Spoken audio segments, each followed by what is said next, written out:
aristocracy lived in close and informal relations with their immediate followers. Without resorting to sentimentality about clan bonds, we can recognise a genuine affection amongst the common folk for the ancient ruling families. In a stark contrast to the fate of the Anglo-Irish Earl of Desmond when Hugh O'Neill was reduced to skulking in Glenconqueen Woods, Artkinsale. He never occurred to his Gaelic followers would claim the price in his head. Even after defeat, when Conor O'Neill of Clonagh returned home after obtaining a pardon, his people turned out troops to welcome him, mostly on foot, but the better off riding horses with panels or straw saddles. They greeted him with a homage of beeves and couplas, or 2 euro heifers or bullocks, sheep, hens, ballyclaver, ready meal straws, which are oatcakes, and snush and bouline. Well, I'm not too sure what bouline is. As much as they could get to regale him. These cultural attitudes were long-standing. In 1394, Foster records show how 4 Irish kings were brought to conformity by the steward when making their submission at Dublin. When these kings were seated at table, the first dish was served. They would make their minstrels and principal servants sit beside them and eat from their plates and drink from their cups. They told me this was praiseworthy custom of their country, where everything was in common but the bed.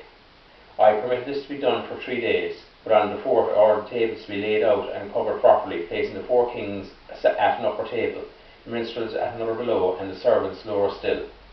They looked at each other and refused to eat, saying I had deprived them of their old custom in which they had been brought up.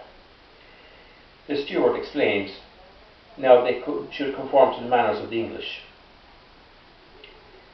Such efforts were continuing 200 years later, when in 1585 Sir John Parrott bestowed gowns and other robes to be worn in Parliament upon Lunac O'Neill and others. Woe for the most part was weary of these weeds, as they had been put in prison. It so much that one of them came to the Lord Deputy and besought that one of his chaplains, whom he called priests, might go with him through the streets clad in his Irish trousers. For then the boys would laugh as much at him as now as they do at me. Nonetheless, the remaining Gaelic gentry continued to mix freely with their servants 100 years later, when in 1681 Thomas de Neely wrote, they are at this day much addicted to dance after their country fashion, the long dance, one after the other of all conditions, master, missus, servants. A Gaelic big house culture clung on precariously through the 18th century in very remote places like the O'Connell's house in Derrynane. In Hidden Ireland, Daniel Corkery credited the exposure to poetry and music afforded the large staff of hangers-on in these rustic halls with having elevated the state of poetry amongst the Munster peasantry. Until he said in 1726, Munster poet 𝕮𝖓𝖚 composed barrack poems praising the big houses of Munster's Gaelic aristocracy, poems whose tropes, swords being whetted, chess played, poets paid, harps mead, were highly traditional and aristocratic.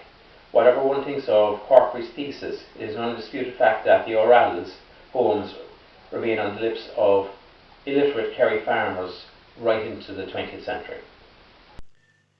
In 1594, at the very outset of the 9 Years' War, or Tyrone's Rebellion, an interesting collection of Mors Gentium of the Irish Gaelic was gathered by Meredith Hamner. Hamner was chaplain of the Earl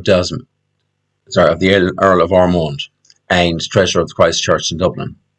His notes are in the state papers, headed Miscellaneous Collection relating to Ireland, principally in the time of Elizabeth. He gives an interesting and unique list of the inmates of an Irish chief's household, stating what portion each of them received when a cow or a sheep was slaughtered. This is distinct from the wider circle of functionaries who administered the Tuatha, or the petty kingdoms, and we'll have a look at later on. The idea that 16th century Ireland's Gaelic society provides a window in the Iron Age, like a bee preserved in amber, is discredited. But it must be admitted that in Hamner's this preserves an archaic practice and is reminiscent of the champions portion in the tales of the heroic cycles, and the semi-fabulous seating arrangements recorded in the Great Hall of ancient Tara. In 18th century big houses or chockmores, a sheep was killed every week and a bullock once a month. A cow was reckoned to feed 40 people. Of the cow, the head, tongue and feet to the smith, neck to the butcher, 2 small ribs that go with the hindquarters to the tailor, kidneys to the physician, merry bones to the donnyladder, udder to the harper, liver to the carpenter, a piece to the garden keeper, or the park horse keeper, next bone from the knee to the shoulder to the horseboy, choice piece of the beef to the shot, the heart to the cowherd, the next choice piece to the housewife of the house, the third choice to the nurse, and tallow for candles. Hide for wine and waters, black puddings for the ploughman, big puddings for the weaver. Gillantony, the pudding to the porter. Dowley, a broad piece lying on the guts to the calf keeper. Sweetbread to the whore that has with child. Rump to him that cuts the beef, as in chief, and tripes to the caterer. The drawer of water hath the great big pudding. The sheep, the head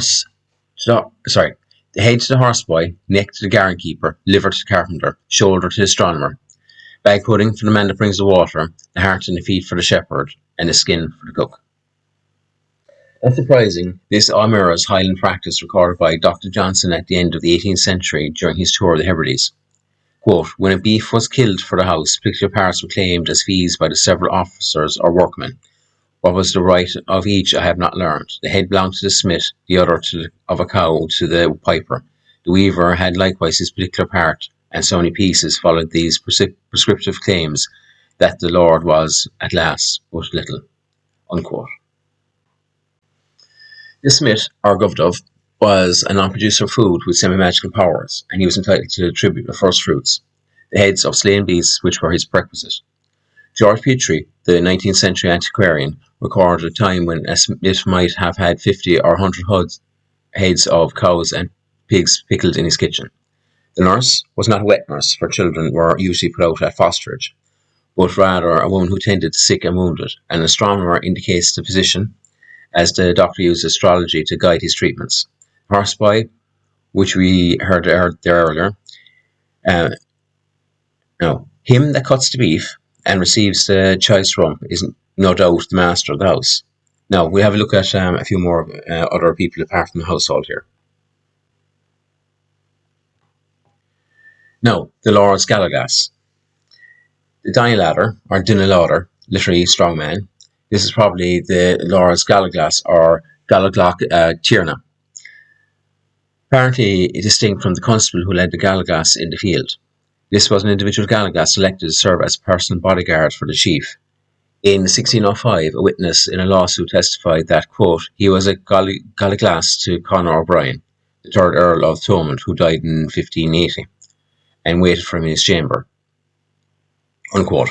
Brian O'Rourke, in his trial for treason, was accused of having sent, quote, one Ashernan, his gallowglass, to Sir Boy, his son, called Alexander, to come to him with such a force as he could make, unquote, which shows that the Lord's gallowglass could be served as a trusted emissary.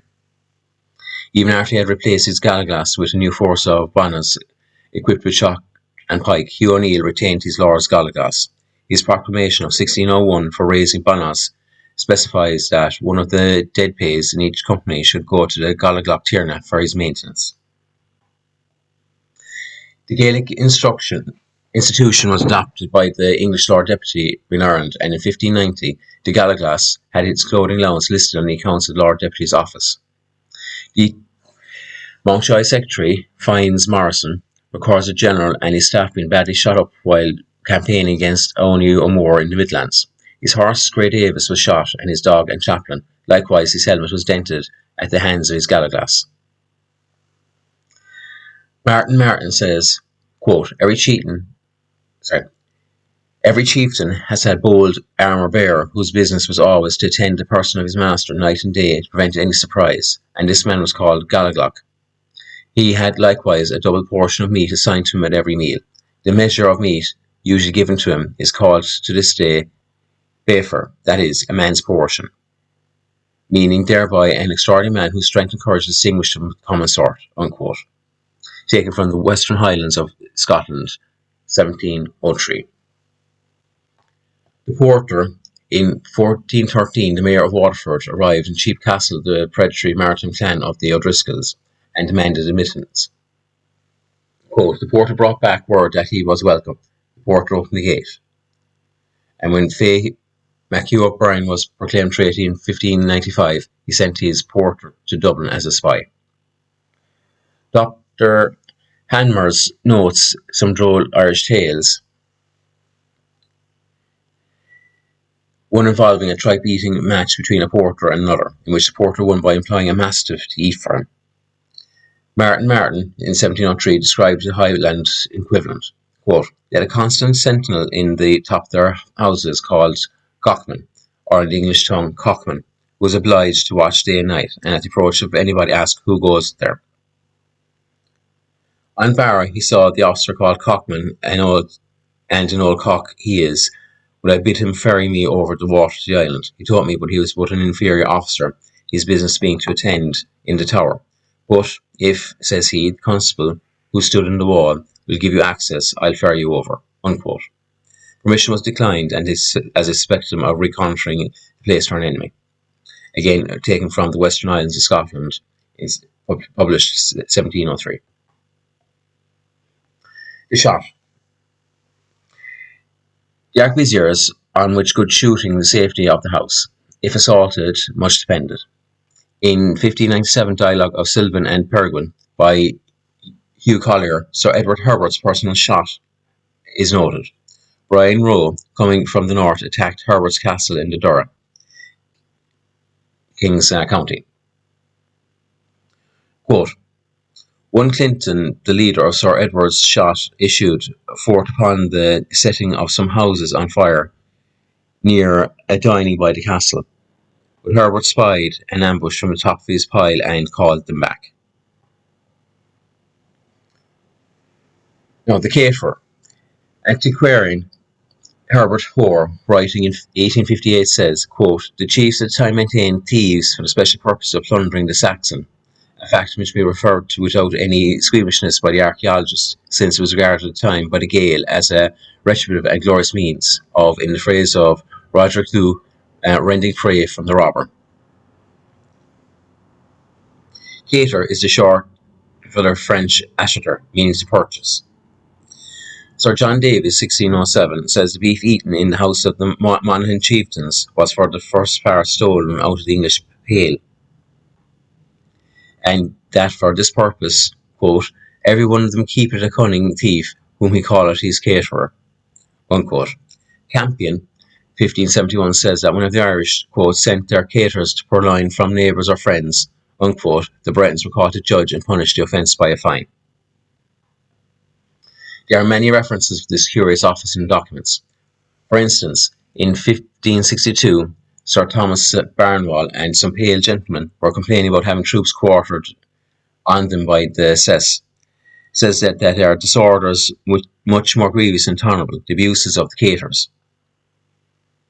In 1572, the principal three cabinets are said to be unable to make 8 horsemen apiece, but they have thieves on foot to steal from the Queen's subjects, and they do dwell on the counties of Wexford and Carlow. Unquote. In 1576, Drury, president of Munster, while causing chiefs to register their followers, says, quote, the nobles and gentlemen maintain their idle persons and thieves, the best clerks and caterers of their kind, which wicked kind I've indefinitely weeded out. Unquote. The dialogue of Sylvan Peregrine by Palesman, Hugh Collier, notes that in 1597, Tyrone's agent, Captain Tyrrell, was at Durrow in King's County, his men hungry after forced marching. So, quote, he caused his people to play the caterers, and so much droves of great and small cattle as they could get, come to Kilmore, hard upon the borders of Perkle. Unquote. In Find Morrison's Manners and Customs of Ireland, written 1617, he says, quote, theft is not infamous, but rather commodable among them, so as the greatest men affect to have the best thieves to attend upon them, unquote. The messenger is missing from Hamner's list, but he must be included here in the chief's known messenger. In the famous woodcut, Derek's messenger, Donald O'Brien, delivers his chief message of defiance, folded and enclosed in a wax seal, to Lord Deputy Sidney, with the words "show," or here in Irish, informal bordering in rude in this context. His spear with an arrow staff, which H.F. McClintock thought to be a jumping pole, resembles some seen in French hunting paintings. The Irish chief's messenger is noted in the account of Dublin apothecary Thomas Smith in 1561, which is published under the Ulster Journal of Archaeology, Volume 6, 1858. Smith, noting the division of spoil after cattle raid, says, quote, "And the messengers that go of their errands cleaneth the guts of their parcel, because it is an ancient custom, they will not break it," unquote. The editor adds, quote, "The messenger mentioned by a writer performed so active and useful part in old Gaelic social life that his services seemed to meagrely rewarded by the offal which all records agree was his share of a feast." Captain Rich, who was quartered at Coleraine and printed his quaint description of Ireland in 1610, observes that "every great man in the country had his rhymer, his harper, and his no messenger to run about the country with his letters," unquote. Gaelic names for these couriers were 𝕳𝖏𝖘𝖍 and 𝕮𝖊𝖓𝖙𝖚. The latter word signifies lad of the foot. Of course, we saw about horseboys. The footmanship of the Irish was proverbial, and the Venetian ambassador noting in 1611 that the Irish were swifter on foot than any other nation. As late as 1666, Gaelic foot messengers were used by the Deputy Vice-Admiral of Munster in preference to the regular post, as evidenced by the state papers. Quote, "To Messenger 𝕮𝖊𝖓𝖙𝖚, who on foot carried news of sail of ships, etc. at Cork, Youghal, Waterford, and Limerick, 14 shillings," unquote. Writing in 1662, Dr. Lynch spoke of the tendency in which the lower orders of his countrymen clung to their trews. The chief motive, he thought, for their obstinate adherence to this dress is the facilities it affords the full exercise of their natural fleetness. They can generally keep pace with the courser galloping at his greatest speed. Urbanus figures in his testimony among dispositions taken after the 1641 uprising echoes Lynch, quote, "For they are nimble, swift footmen, they usually march as fast as their horse," unquote.